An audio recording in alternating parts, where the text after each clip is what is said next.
खुंगा 72थि बर' थुनलाइ आफादनि गोथार जोनोम सानखौ दिनै थिपखाइगुदि बर' थुनलाइ आफादाबो बिसुम्बुर गेजेर फरायसालिनि गेलेग्रा फोथाराव फालिदों। नोंगौ दिनै 10 नबेम्बर बर' थुनलाइ सान क'क्राझार जिल्ला पर्बतजरा महकुमानि सिङाव थानाय बिसुम्बुर गेजेर फरायसालिनि गेलेग्रा फोथाराव सानसेनि मेहेरगोनां हाबाफारिनि गेजेरजों 72थि बर' थुनलाइ आफादनि गोथार जोनोम सानखौ गाजा गोमजायै फालिदों।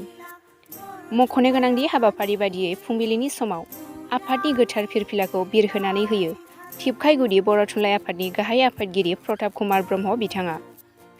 लोगोसे उन्दै उन्दै फरायसा फरायसुलि लाइमोनफोरखौ थुलुंगा होनो थाखाय थुनलाइयारि बादायलायनायबो लानाय जायो।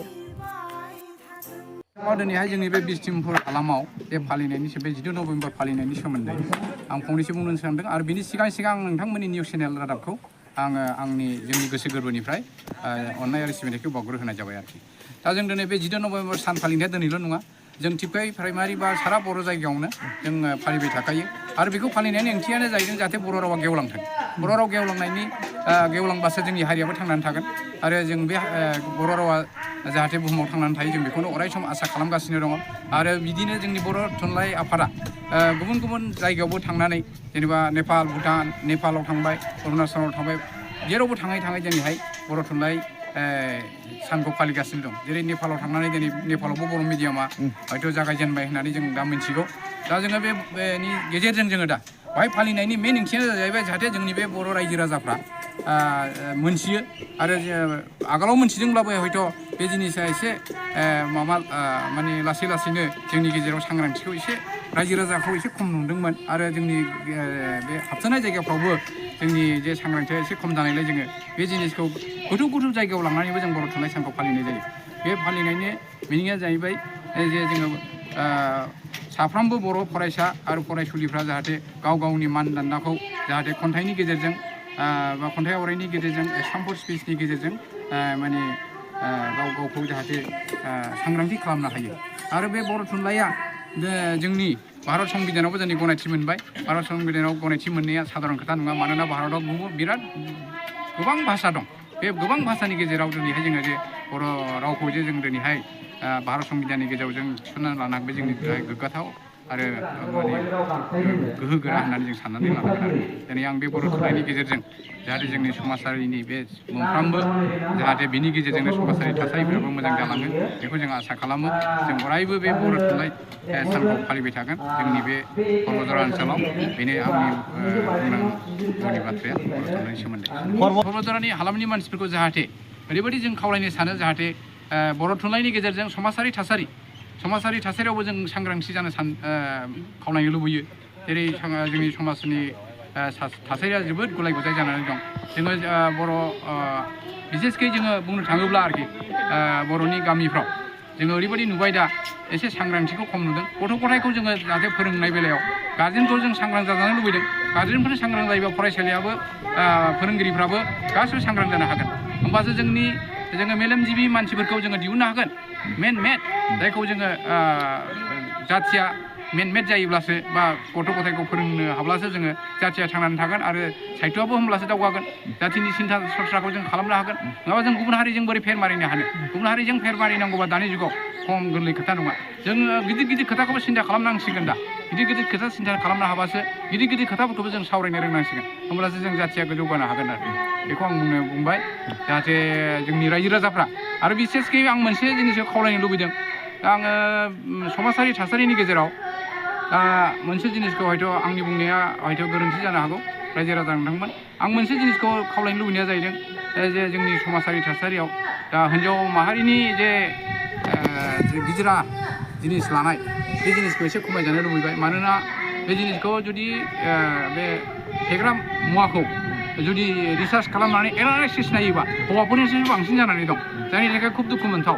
जायनाखि बिमा माहारियानो दिनै सांग्रां जानांगौ। जुदि बिमा माहारियानो जुदि फेग्रा जिनिसखौ लायोबा माने खुब जाथिया एसे गाहायाव माने थांनो माने गोनां बादि नुयो आरोखि। जायनि थाखाय आं खावलायनो लुबैनाया बेनो बिमा माहारिया जाहाथे बे लोंनाय जानायाव जाहाथे गोग्लैसोनानै थाया। जों नुबाय समाजनि खामानि मावनायावबो जों थिपखाइ बर' थुनलाइ आफादा जोङो मोनथाम आफादजों जोङो लोगो लानानै खामानिखौ मावो दा जेरै जोङो टिपकाइ आनसलिक एबसु आरो टिपकाइ प्राइमारि बर' समाज आरो टिपकाइ थुनलाइ आफाद जोङो समाजाव टिपकाइ ओनसोलाव जोङो नायै नुबाय जे जोङो दा नैबे लोंनाय फेग्रा मुवानि लोंनायनि बिबांखौ जोङो रिसार्च खालामनानै नायोबा समिक्षा खालामनानै नायोबा हौवाफोरनिफ्राय हिनजावफ्रासो बांसिन लोंनायखौ नुयो ओरैबायदि लोंनाय नुयो आरोखि मोनसे गामियाव जुदि नोंथांमोना थाङोबा ओरैबायदि रिसार्च खालामनानै नाय नोंथांमोना नुगोन गामियारियाव थाङोबा नोंथांमोना न'खर रिसार्च खालामोबा नुगोन खालामोब्लानो मोनथिगोन जे सोर बांसिन लोङो जौ होननाय जिनिसखौ दा नंखायनो आङो रायजोनि गामि ओनसोलनि जे आइ आफामोनखौ आं खावलायनो लुबैदों हिन्जाव माहारिफ्रा लोंनायनि जिनिसखौ एसे खम खालाम गाज्रि मोनो नङा हिन्जाव माहारिफ्रा बे बाथ्रा बुंनायफ्रा आं बेखौनो दिनै बे 10 नभेम्बरनि गेजेरजों आङो बेखौ समाजनि थासारिखौ आं बेहायनो खावलायनो दिनैनि हाबाफारिनि गेजेरजों नोंथांमोना मा आयदाफोर लानानै खुंफुङो दिनैनि हाबाफारिनि गेजेरजों जों खन्थाइ आवरायनाय जाबाय हरखाब बुंनाय जाबाय ओमफ्राय जोंहा दिनै सावराय मेल दं सावराय मेला जाहैबाय बिसेसकि जोंहा आलासि लिंहरदों गेवलां मेल दं आरो बे सावराय मेलावबो जोंहा दिनैहाय गथ' गथाय फरायसुलिफोरखौ लानानै जोङो सावराय मेल खालामगोन बे सावराय मेल खालामनायनि ओंथिया जाहैबाय जेनेबा सांग्रांथि जानाय हारिया बोरै थांनांगौ बोरै जोंनि साहित्यआ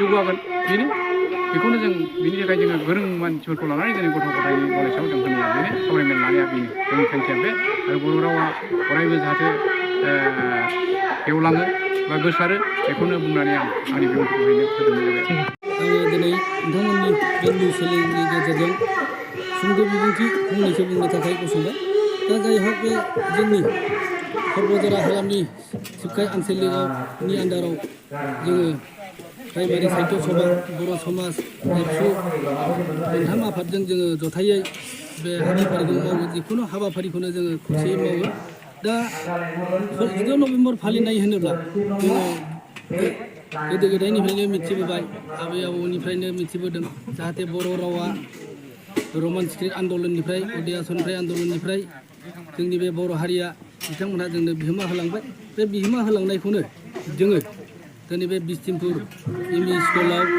खुंनाय लाहार फाहार खालामदों आरो खुंगासिनो दं जाय हक हारि हिसाबै आङो समाज हिसाबै खावलायनाया बेनो जाहाथे जोंनि साफ्रोमबो रायजो राजाफ्रा आइ आफा बिदा फंबायफ्रा गावनि बिमानि रावखौ मोजाङै मोजां फरायो गोसो होनानै आं बेखौनो खावलायबाय गिबि आरो धोरोम आरो समाज होनोब्ला जोङो बिदिनो खना खनला हाग्रा बंग्रा रायजो जानाय मोनफा गामियाव जोङो समाजाव साफा गावफ्रा थायो बे गावफोरनि आन्दारजोंनो जोङो समाजखौ फोसाबो बेखायनो साफ्रोमबो रायजो राजाखौ थि सांग्रांथि जानो थाखाय आं खावलायनाय थाबाय